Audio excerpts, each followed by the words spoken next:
Hapana, mimi mbona kama naona sio sahihi hivyo. Sasa si wewe sasa, sio mimi. Hadi watu wengine pia. Watu gani hao? Wako wengine pia mbona. Okay. Get ready. SMP hapa Smile Maker presenter, niko na bro Chili Benz. Brother vipi? Safi kabisa mambo.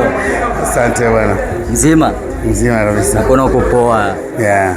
Ni sahihi kijana wa kiume kuyaamini machozi ya mwanamke ambaye amemvulia mwanamume mwingine nguo? Ni sahihi. Utakufa vibaya wewe na kuhurumia. Kwa nini? Love.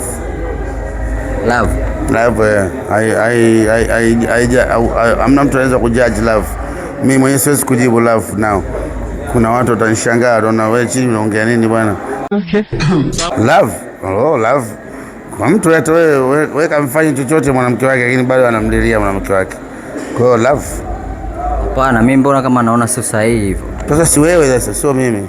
Hadi watu wengine pia. Watu gani hao? Wako wengine pia ambao wanatutazama. Ambao wanatutazama. Sio sasa mimi sio watu wengine. Unashauri nini labda wale ambao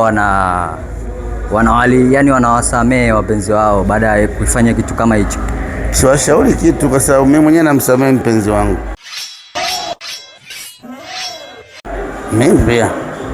Mimi mama watoto unamsamehe kwenda kumvulia? Vibaya sana. Vyovyote vile anavyofanya.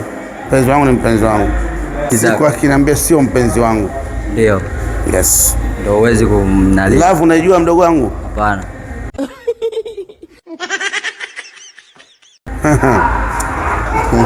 Labda ungetusitizia vizuri. Love.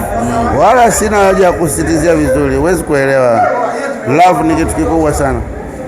Umeongelea love? Ni kitu kikubwa sana. Unawashauri nini sasa mashabiki zako? Unashauri chochote, love kwa noma. Utana kwenye comment hapo.